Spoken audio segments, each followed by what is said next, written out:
"How you should have stayed hidden," the voice whispered through the phone before the line went dead. Sophie's hand trembled as she pulled the phone away from her ear, heart slamming against her ribs. The number was blocked. The voice? Unmistakable. It was from a life she buried and years ago. And now someone had dug it up. 2 weeks had passed since the attack at Barclay Prime. The tables were replaced, the whispers had died down, the viral videos had faded. For the rich folks who dined there, it was just another bizarre headline in a city full of them. But for Sophie Morrison, nothing had gone back to normal. If anything, her life had flipped inside out. Again. No longer the invisible maid, she now worked quietly behind the scenes of Andrew Baker's private security firm. No title, no photos, just trust. Quiet, powerful trust. She moved through high-level spaces like a ghost, unnoticed until necessary. The girl who once bussed tables at midnight now reviewed threat profiles, ran tactical drills, and trained executives on situational awareness. Still invisible, but now by design. "You ever miss it?" Andrew asked her once during a debrief, after a long day consulting for a celebrity in Manhattan. Sophie barely looked up. "Miss what?" "Being unknown." She shrugged. "There's power in shadows, until someone shines a light." He smiled. "That's poetic." She didn't smile back. It's experience. Back in Philly, the leaves were changing. Rittenhouse Square was filled with that perfect kind of chill, the one that carried memories and ghosts in its breeze. Sophie sat on a bench sipping hot tea while Andrew was giving a press statement inside the convention center. It was a quiet assignment. Surveillance. Watch. Stay alert. Her job was simple. Until a woman passed her on the path. Tall, sharp suit, sunglasses, moving fast. She didn't say a word, but Sophie felt it. The glance, the twitch in her jaw, the hesitation in her step. Whoever she was, she knew Sophie, or at least knew of her. Sophie stood slowly, eyes narrowing. But the woman disappeared into the crowd like she'd never been there.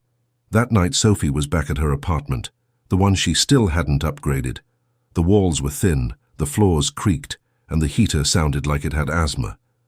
But it was hers, safe, predictable. She brewed her favorite chamomile blend, opened the window to let the night air in, and sat down with a book she'd been pretending to read for weeks. For the first time in months, she started to feel something close to peace, until her phone rang. Unknown number. She almost ignored it. Almost. But something in her gut made her answer. "Hello?" Silence, then a breath. "You should have stayed hidden," the voice said, low, cold, male. Sophie shot to her feet, knocking over her tea. The line went dead. She stood frozen in her living room, hand still gripping the phone like a weapon. The voice, it was older, rougher, but she knew it. He was supposed to be gone, dead, or locked away. He couldn't have found her. Not now. Not here. But he had. The next morning she showed up at Andrew's office unannounced. No knock, no smile, no small talk. Andrew looked up, startled. "Sophie?" "What?" "I need access to the encrypted comms," she said, already closing the blinds. Andrew stood slowly, his usual calm slipping. "What's going on?" Sophie stared him dead in the eye. "Someone just found me. Someone from the past, someone I buried." Andrew stepped forward, voice low. "Are you in danger?" Sophie's jaw clenched. "I don't know yet, but if I am—" She paused, eyes steeled. "Then so are you." Andrew stood quietly as Sophie double-checked the office doors, pulled the blinds, and turned off his assistant's desk monitor like muscle memory. Not Sophie the waitress, not even Sophie the security asset. This was Sophie the survivor. And Andrew could feel the difference in the air. She pulled a chair closer to his desk and sat, arms crossed tight against her chest. Her voice was low, flat. "Do you remember what you asked me when we first met? In the penthouse?" Andrew nodded slowly. "I asked who you really were." She looked at him. No emotion. "You're about to find out."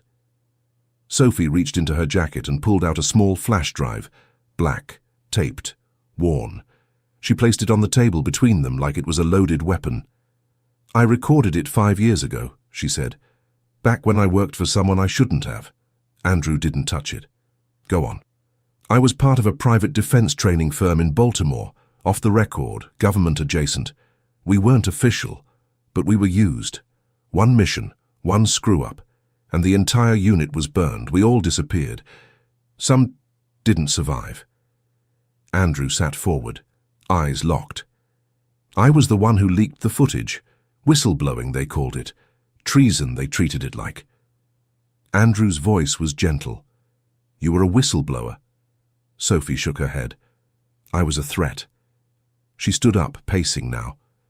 "I've spent the last 4 years hiding, moving cities, changing jobs. That restaurant job. It wasn't survival wages. It was cover, it was peace. Until I blew it, she didn't say. Until you, she didn't say. But the subtext was deafening. Andrew finally spoke.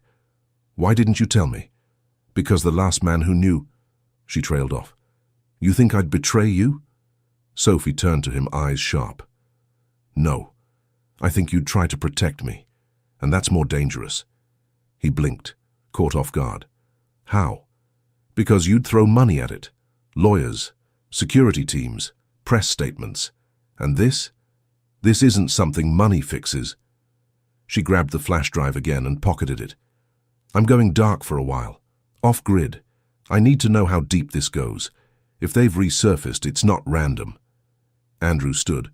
"You're not disappearing again. You can't stop me." "I can try." She turned toward the door. "Don't," she said. "Not this time." But before she reached the handle, he said something that froze her. "You think you're alone in this, you're not." Sophie turned back, expression unreadable. "I have to be." Andrew took a breath. "Then give me one thing, just one.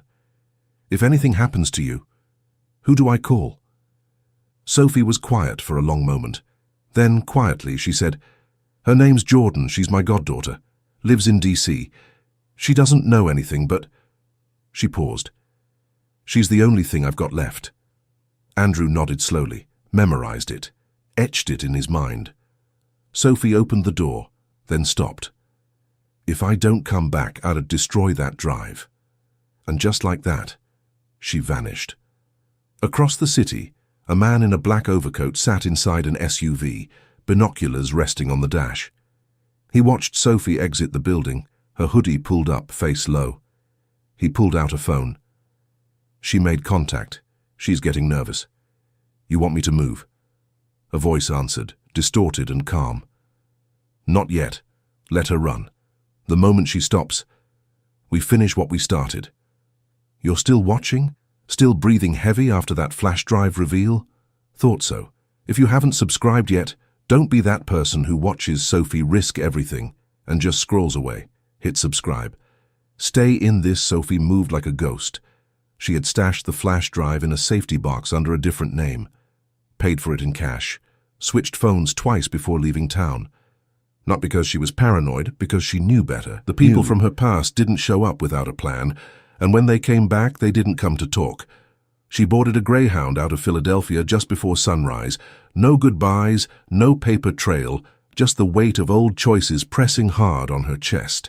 She sat in the last row, hoodie up, earbuds in, no music playing, just her own breath and 1,000 voices in her head. Meanwhile, Andrew Baker was unraveling. He'd built empires by solving problems. That was his gift. He found what was broken, optimized it, rebuilt it stronger. But this was different. Sophie had given him a single thread, and now it was all he had. He sat at his desk, 3 a.m., lights low, coffee cold. Security footage from the office was queued up, watching the moment Sophie walked in, shut the blinds, and dropped the flash drive on his desk. He froze the frame there, zoomed in, paused. That flash drive looked cheap, worn, but whatever was on it had been strong enough to make her flinch, and Sophie Morrison didn't flinch for anything. He opened a browser, typed, Baltimore, defense scandal, whistleblower, classified leak. At first, nothing. Then, something. A local article, 5 years ago, buried deep. about a disbanded tactical training division, rumored to be tied to illegal asset testing. The article mentioned unofficial surveillance methods and a possible leak. No names. But one line stood out.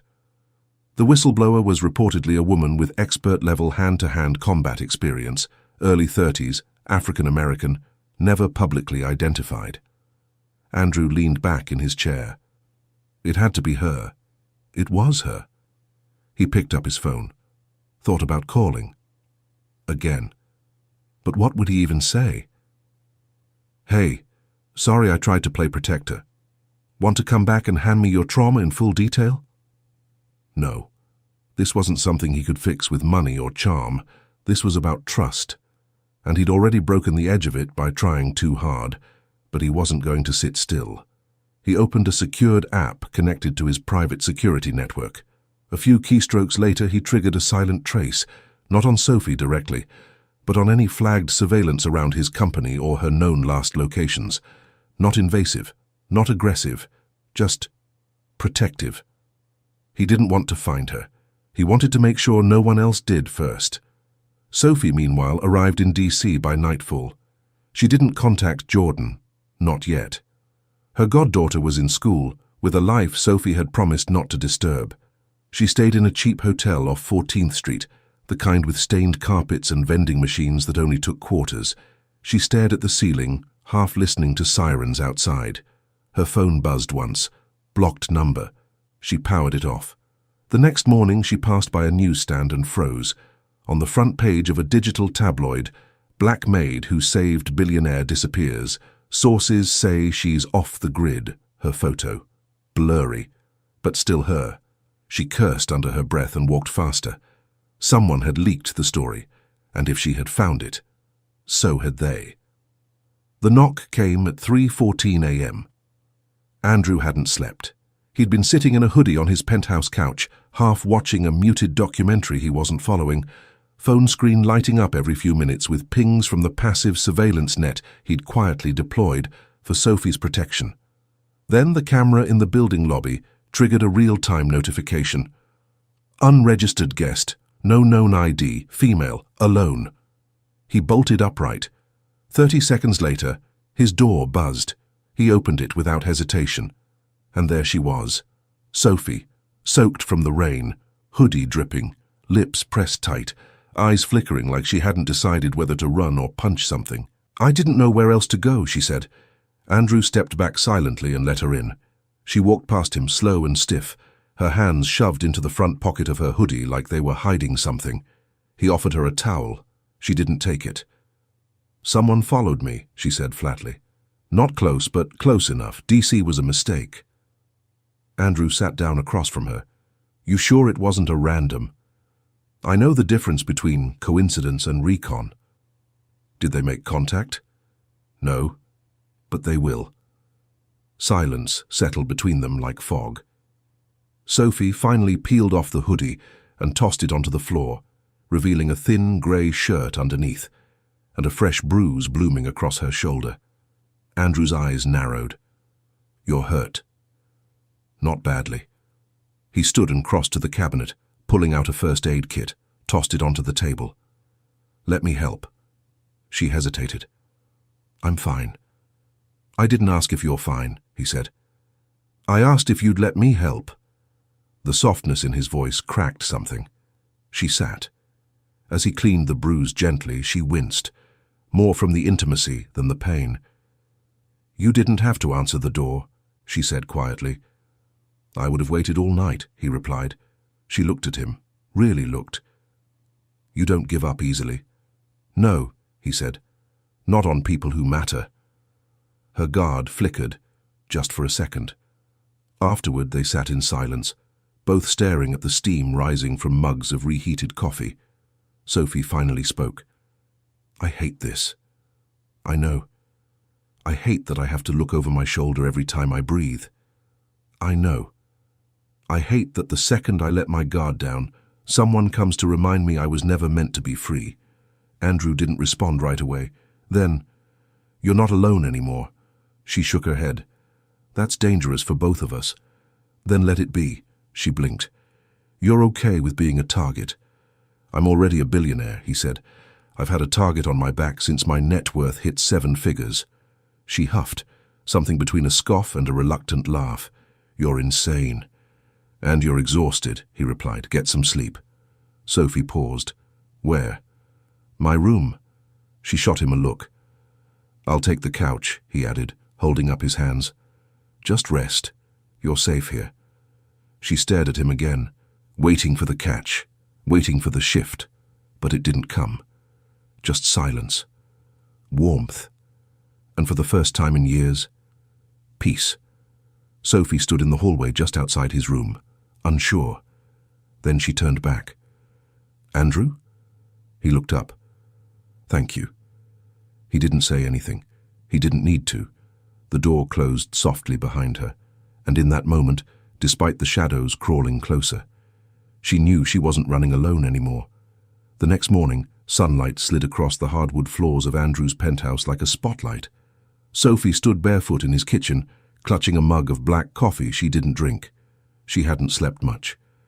Andrew stepped in quietly, dressed down in a black t-shirt and joggers, eyes still soft from sleep. "You found the good coffee," he said. "I found the quiet," she replied, still staring at the window. He grabbed his own mug and leaned against the counter, giving her space. A long pause followed. Then she spoke, voice quieter than usual. "Have you ever watched someone die? Because you followed orders?" Andrew didn't answer. Because he hadn't.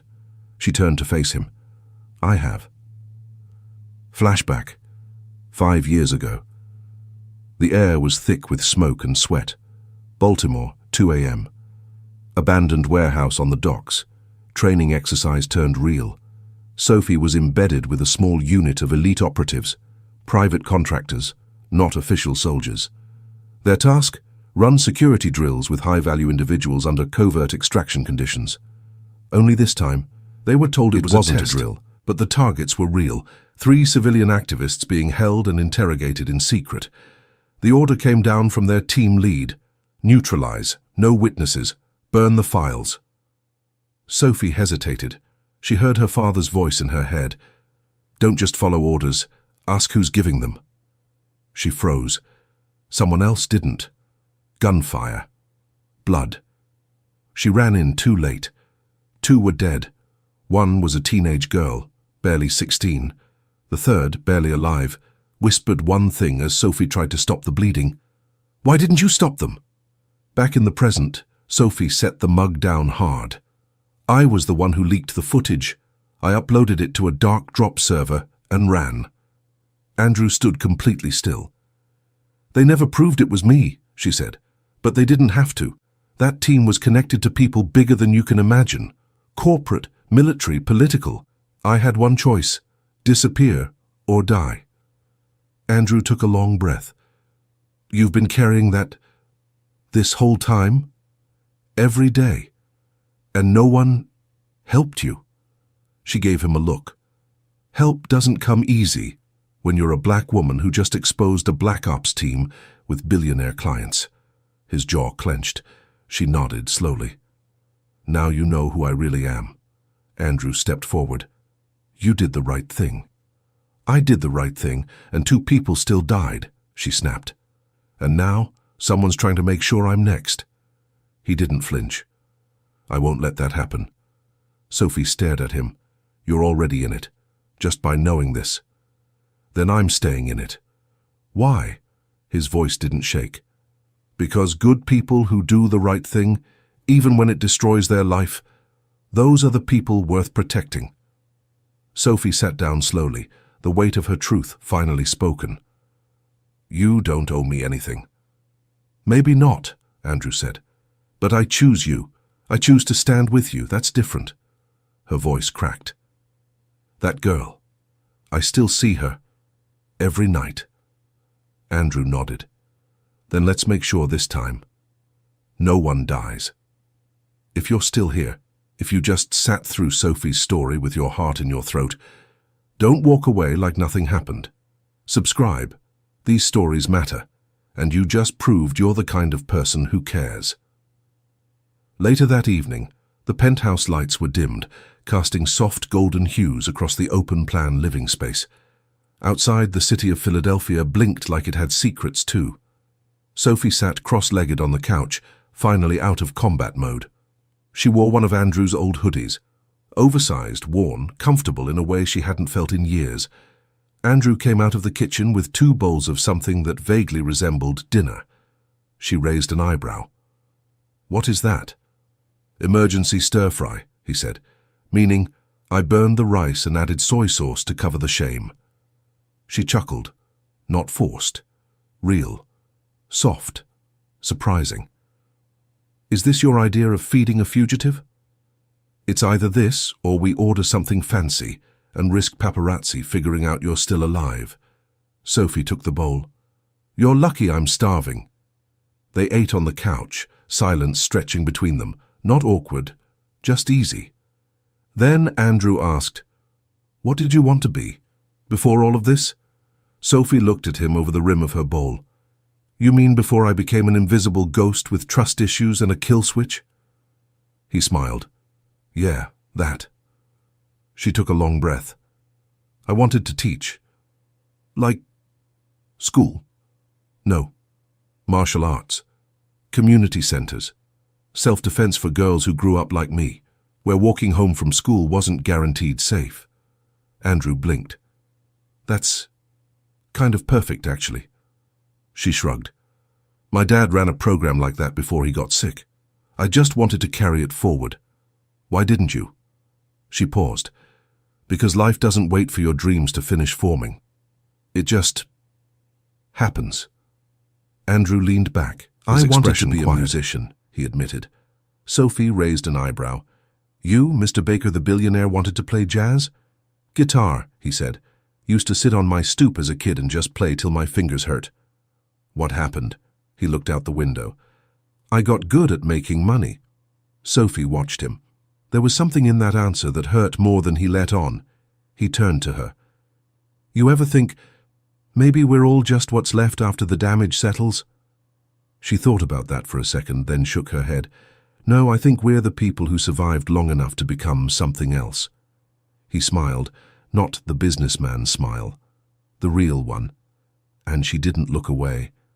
The night stretched on, the city dimming, the air in the penthouse still and warm. At one point Sophie fell asleep on the couch, head tilted back, hoodie sleeves pulled over her hands. The bowl of half-eaten stir-fry sat beside her. Andrew didn't wake her. He just brought over a blanket, covered her gently, then sat on the arm of the chair across from her, watching her breathe, slow, steady, alive. For the first time in days, he wasn't panicked, because she was safe, here, still here, and that was enough. Elsewhere. The man in the black coat stood outside a low-level motel in South Philly, watching a live feed from a hidden drone camera hovering outside Andrew Baker's penthouse. He zoomed in on the window, paused on Sophie's face, asleep, peaceful. He pulled out his phone. "She's still in the city." A distorted voice answered, "Then it's time. No more waiting." It started with a whisper, not a scream, not a gunshot, just a whisper. Sophie woke to the softest beep, the kind only trained ears could detect. Her eyes snapped open, still on the couch, blanket pulled over her. Andrew asleep in the nearby chair. Another beep, subtle, patterned tracking signal. She was up in seconds. She scanned the penthouse, eyes sharp, movements precise. It wasn't coming from inside, it was coming from above. She bolted to the balcony and looked up, just in time to catch the red blink of a drone slipping backward into the night sky. Her pulse spiked. They had her location. Andrew stumbled awake. "Sophie," she turned sharply. "They found me. Someone's been watching." He stood. "How?" "I don't know, but they were close enough to fly recon, which means they're close enough to strike." "Then we go," he said immediately. "We'll use the freight elevator. I have a safe house outside the city." She cut him off. "You're not coming." He blinked. "What?" "This isn't your fight, Andrew." "The hell it's not." Sophie stepped closer, her voice low, breaking. You're not trained for this. You don't know what these people are capable of. Then teach me, he said. Let me help you. You can't protect me. I'm not trying to protect you, Sophie. I'm trying to not lose you. That landed like a punch. She looked at him, and for a second, her guard dropped, just long enough for it to hurt. Then her phone buzzed. Blocked number. She didn't answer. Andrew snatched it from her hand and hit accept without thinking. The voice on the other end was cold, deliberate. Mr. Baker, we were hoping to avoid collateral damage, but since you've made yourself emotionally compromised, we'll make this clear. She comes with us, or the next building isn't yours. It's your boardroom. The line went dead. Sophie looked at him, fire in her eyes. What did you just do? I answered for both of us. You just told them I'm with you. I was already a target the second they saw us together. Damn it, Andrew. I'm trying to end this, not drag you into it. You already did, he shouted. You came to me, you chose to trust me. And now what? You run again? Leave me behind again? I never asked for your heart, she snapped. I only asked for time. He stared at her, breath ragged. And I gave it to you, every second of it. She grabbed her bag and bolted for the elevator. He followed. She turned just before the door closed. One last look. If you follow me, they'll kill you first. And then she was gone. That night, Andrew sat in the empty penthouse, rain thundering against the glass like war drums. His security team had nothing. His surveillance net, dark. Sophie's trace, burned. She had disappeared again. But this time, she hadn't just vanished from the grid. She had vanished from him. Sophie, meanwhile, slipped through the edges of the city like smoke. She knew what had to be done. One final move, one final plan. No more running, no more hiding, but she had to face the devil alone. Because the one person she wanted to protect most was the one she had to leave behind. Sophie waited inside a derelict subway tunnel, abandoned since the late 90s, the kind of place no security camera dared to reach. She stood in the dark with nothing but the flicker of a dying fluorescent bulb and the sound of distant rats. She had sent a message through an old, encrypted channel. I'll come alone. 1 hour. No guns. One truth. It was a risk. A trap, maybe. But she was tired of running. If this was how it ended, it would end on her feet. Meanwhile, across the city, Andrew sat in his private garage, alone. The monitors were still on. Blank feeds, no signal. She had wiped herself clean from his system. He held the flash drive she had once placed on his desk, the one she begged him to destroy if anything happened. He hadn't. He couldn't, because holding it felt like holding part of her, the part she never shared and maybe never would again. His phone buzzed. One message, from a burner number, no sender ID. You told me you wouldn't follow. But if you really meant what you said, you'll know where to find me. He stared at the message, heart hammering, mind racing. She was giving him a choice. Back in the tunnel, Sophie stood face to face with a man she hadn't seen in 5 years, Derek Lane, her former commander. Older now, meaner, still wearing expensive watches and cheap morality. He leaned against the wall like they were just catching up at a bar. Thought you died somewhere in Texas, he said. Guess I was wrong. You were always wrong, Sophie replied. You made a mess, Morrison. A lot of important people want that footage buried. I'm not the one who spilled blood, she said. You leaked intel. That makes you just as guilty. I saved lives. Derek stepped closer. You broke code. I broke silence. He pulled out a phone and held it up. You walk away now. We make this disappear. You go back to your quiet little life with your rich boyfriend. You'll never hear from us again. Sophie didn't move. I'm not here to walk away. You want revenge? No, she said. I want justice. That's when the second set of footsteps echoed through the tunnel. Sophie turned, heart seizing, ready to fight. But it wasn't a threat. It was Andrew, drenched, breathing hard, eyes locked on her. She shook her head, furious, afraid. I told you not to come. "I'm not here to rescue you," he said. "I'm here to stand beside you." Derek laughed. "Look at this. Your billionaire came to die with you." Sophie stepped between them. "He doesn't need to be here." Andrew didn't move. "But I am here." "You don't understand." "I don't have to understand everything. I just know I'm done letting fear be the reason I lose the one person who makes me feel like I'm still human." Sophie's breath caught. This wasn't protection. This was partnership. Derek stared at both of them, for the first time, uncertain. "You really want to go public with this?" he asked. Sophie stepped forward. "You don't get to ask me what I want anymore." Later, after the confrontation, after the signal was sent, after Derek disappeared back into the shadows, Sophie and Andrew sat on a curb in the early morning light. Neither spoke for a long time. Then Sophie whispered, "You followed me." "I had to." "No, you chose to." She looked at him, not with fear, not with anger, with something dangerous. Hope. 2 weeks later, the footage went live. A carefully redacted version, just enough truth to expose the old corruption, without putting Sophie in danger. A former senator resigned. 2 private contractors were arrested. 1 retired general stepped away quietly. And Sophie Morrison, for the first time in 5 years, stood in the light. Not as a maid, not as a runner, not as a ghost, but as the woman who refused to stay silent. Andrew watched the interview from his office, the screen muted, her face centered. She wore a clean black blazer. No makeup, no theatrics, just truth. "I didn't save that billionaire because I wanted attention," she said in the clip. "I did it because when you've lived your whole life surviving, sometimes you forget what it means to live. And I wasn't going to stand by and watch someone else die." Andrew leaned back in his chair, heart still. Proud wasn't the word.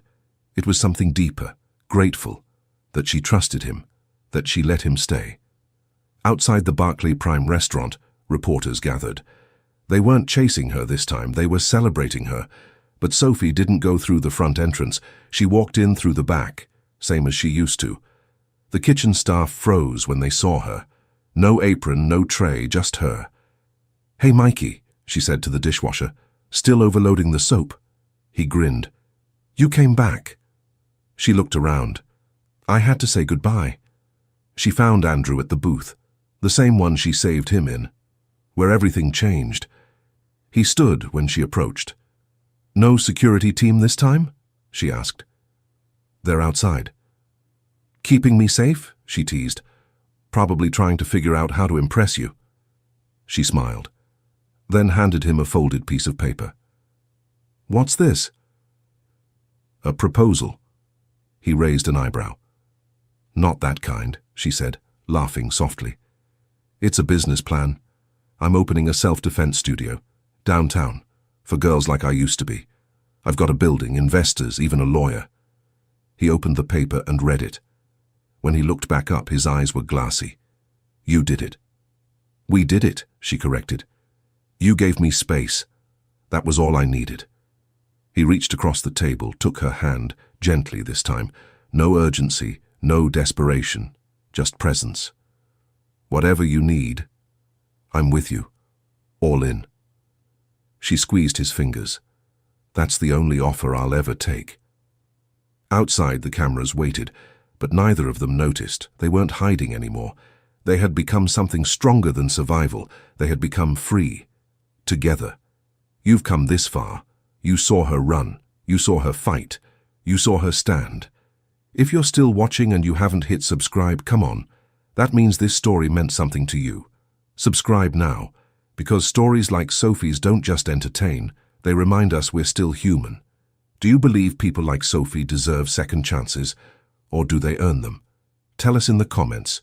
We read every word.